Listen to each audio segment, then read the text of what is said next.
one of the things that Chuck Schumer continues to F up on, and Hakeem Jeffries, and apparently Ed Martin, the chair of the DNC. We're starting to see DNC members now like going to the press saying that we're talking to Ken Martin, asking him to be more supportive of Zohran Mamdani. Like, that's like when Time magazine back in the day would cover something. You knew it was like, oh, this was hot a year ago and it's making it to Time magazine.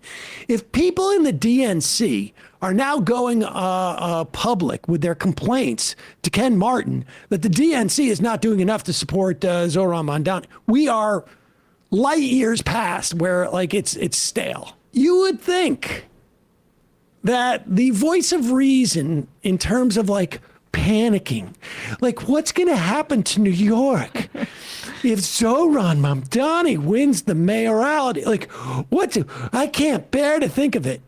Well, take a Xanax and listen to Curtis Sliwa, the Republican and the former guardian angel, or still guardian angel. He's always a guardian angel. The vigilante organization in New York is going to explain to you, don't wet your pants. You're going to be fine. Anybody who knows the history of New York City knows we've had socialists in elected office. We've had communists in city council. We had Mark Antonio, who was the congressman that represented East Harlem when FDR was the president. He was a socialist. Somehow life went on. We survived it. It's part of the political process. I don't fear socialists. I don't fear communists. I say leave it to the people. Let them make the decision at the ballot box. I mean, Andrew Cuomo likes taking credit for LaGuardia Airport being nicely renovated now. The namesake, LaGuardia, is somebody that Sliwa could have pointed to there in terms of like transformational. I don't know if LaGuardia would have been identified as a socialist, but definitely like a New Deal kind of Zohran definitely identifies him as a socialist all the time. Yeah. So there you go. What I found also really fascinating about what Sliwa did there, having been around a bunch of old Jews myself, both professionally and in terms of like is Sliwa immediately goes into like an old Jewish man voice. It's like a Catskills comment. A total Catskill comment, but it's almost as if he's signaling to the, and we should say holdouts, the majority of Jews, to the extent that we know the polling in this race, there's been multiple polls. The majority of Jews in this city support Mamdani. That's just a fact. To the extent that we can know, the polls that have been taken all show Mamdani with at least double-digit support from Jews. But go back to Sliwa for a second. This part where he's like, we survived. We're going to make it. I mean, this part, it's like he's basically saying, Cuomo, you're a piece of shit. And I'm not dropping out. I don't give a crap. I got everything I need. I got my show. Put it in the middle there. I think it's like, because it's right here. Yeah, go ahead. Who was the congressman that represented East Harlem when FDR was the president. He was a socialist. Somehow life went on. We survived it. We survived it. I got news for you. He's doing a Yiddish accent there. Yes. And if you've listened to Curtis Sliwa, like I have on WABC, or I think I have actually even maybe done a debate with him back in the radio days, he always plays up his Italian accent. But that is the first time I've ever heard him like, we survived. Somehow we went on.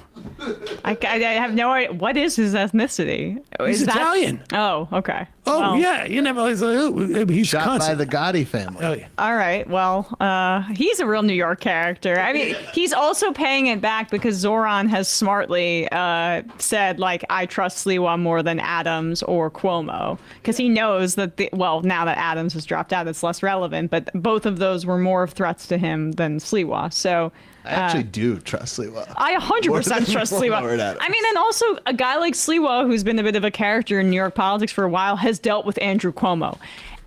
Andrew Cuomo needed the threat of him being the front runner to get this over the finish line. And now that he's been so easily and handily defeated, a lot of his like most potent weaponry, which is his like retaliatory bully attitude, it's made moot. We read those quotes from that one of those donors who was like, yeah, I donated a rich guy $250K in the primary, but that's because I thought he was going to win. I wanted to curry favor with him. Now, who cares? So no one likes Andrew Cuomo, even like Republicans that have had to deal with him, let alone Democrats. And that's where his institutional support has completely collapsed. I just want to, remind you that Jewish voters support Mamdani. It's just the case. Yep. You'll hear that.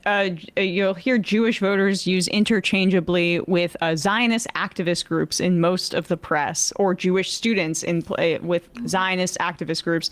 They'll never cite statistics. They'll never often even cite quotes. Sometimes they will, and they'll be handpicked.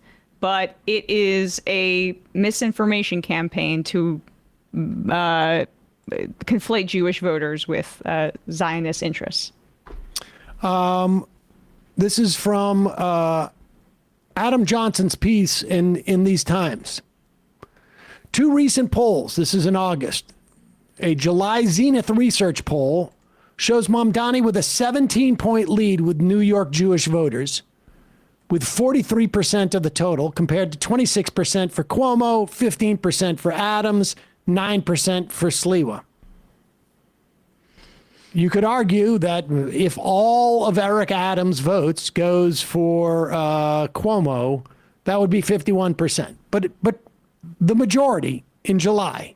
Second poll from July by GQR Research, commissioned by an anti-Mamdani pro-Israel organization, the New York Solidarity Network, found Mamdani leading with Jewish New Yorkers by 12 percentage points. 37% for Mamdani, 25% for Adams, 21% for Cuomo. There have been no public polls released since the primary that shows Mamdani trailing among Jewish voters.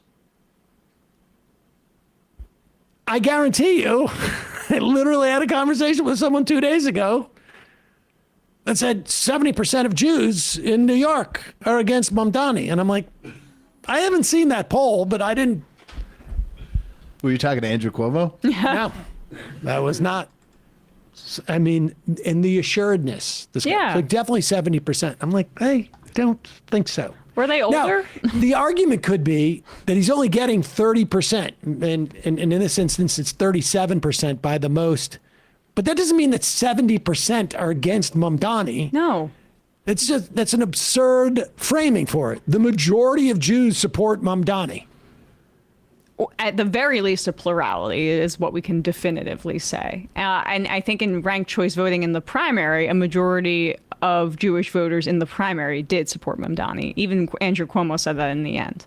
But I mean, like, there's also, it's like laziness with the national media, too. Well, they'll see some report that says Jewish voters are against him. And then, that's the claim that they have to put in their piece to be both sides. And it has this kind of effect.